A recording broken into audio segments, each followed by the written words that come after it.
আজকে যে রেসিপিটা বানাচ্ছি আশা করি এটা সবার কাছেই নতুন রেসিপি।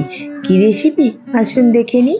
প্রথমে পেঁপে ছুলে বেশ খানিকটা পেঁপেকে গ্রেট করে নেব। অন্যদিকে মিক্সার গ্রাইন্ডারের বাটিতে ধনে আর দেব মৌরি, আর দেব কয়েকটা গোলমরিচ আর নুন, একটা থেতো মশলা বানিয়ে নেব ঠিক যেরকম আমি করেছি। অন্যদিকে কড়াইয়ে তেল গরম করে নেব, করে যে থেতো মশলাটা রেখেছি সেটা দিয়ে দেব।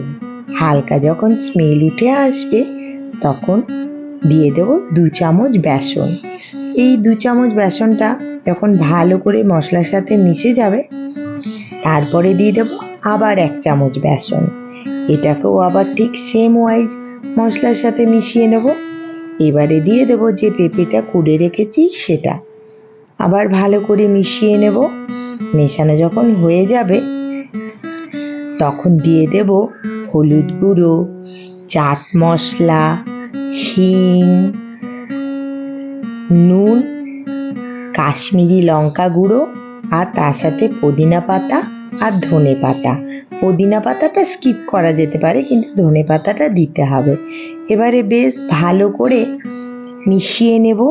যখন বেশ তেমন কি বলবো, এঁটেল মাটি যেরকম আঠা আঠা ভাব হয়ে যাবে ঠিক তখন নুনটা দেখে নিয়ে আর একটু নুন যদি লাগে দিয়ে তার সাথে একটু মিষ্টি দিয়ে দিতে হবে। আর দিয়ে দেব আমের আচার। আমার তো গ্রেট করা আমের আচার থাকে, সেটা দিয়ে দিলাম। ব্যাস ওটাকে নামিয়ে রেখে দিলাম। অন্য একটা পাত্রে ময়দাটা মেখে নেব। ময়দা নিলাম, তাতে কিছুটা পরিমাণের জোয়ান আর নুন দিয়ে একটা ডো বানিয়ে নেব। ডোটার যখন মাখা হয়ে যাবে তখন ওপর থেকে একটু তেল ছড়িয়ে আবার ভালো করে মেখে ঢাকা দিয়ে রেখে দেবো 10 মিনিট। এবারে নেচি করে নেওয়ার পালা। আর যে পেঁপের পুরটা করে রেখেছি সেটা নিয়ে এই নেচির ভেতরে ঢুকিয়ে দিতে হবে। এই ঠিক এরকম একটা বাটির মতো শেপ নিয়ে যতটা পুর ঢোকাতে পারে ঢুকিয়ে দেবেন, কারণ বেসন দেয়া আছে তো বেলার সময় কোনো পুর বেরিয়ে যাবে না। ব্যাস এইভাবে সুন্দর শেপ দিয়ে রেডি করে নিতে হবে সব নেচিগুলো। যখন সব নেচিগুলো রেডি হয়ে যাবে তখন বেলে নেওয়ার পালা। একটু ময়দা ছড়িয়ে ঝপাঝপ বেলে নেওয়া যাবে। এটা না বেলতে কোনো কষ্ট হয় না। এবারে কড়াই গরম করে নেব বা তাওয়া গরম করে নেব। গরম করে ভেজে নেব এপাশ ওপাশ।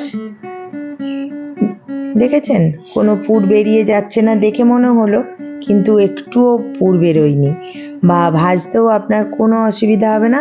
যখন এরকম ভাজা হয়ে যাবে ওপর থেকে একটু তেল ব্রাশ আপ করে দেব। ব্যাস উল্টে পাল্টে চিপে চিপে একটু ফ্রাই করে নেব। এবারে ওপরে তেলটা যাতে এক্সট্রা না যায় তার জন্য আরেকটা পরোটা ওপর থেকে দিয়ে দিলাম। এবারে যেটা হয়ে গেছে সেটা তুলে রাখলাম। এইভাবে সব কটা ভেজে নেব।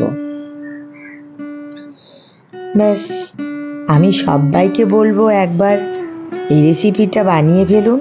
যার বাড়িতে এই পেঁপে খায় না তাও এই রেসিপিটা কিন্তু হিট হয়ে যাবে। আজকে তাহলে বানানো হলো পেঁপের পরোটা।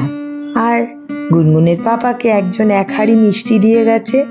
রসগোল্লা দেখে এত লোভ লাগলো, পরোটার সাথে মনে হলো আর ছোলার ডাল না খেয়ে রসগোল্লাই খাই, তাই 2টো রসগোল্লা নিয়ে নিলাম।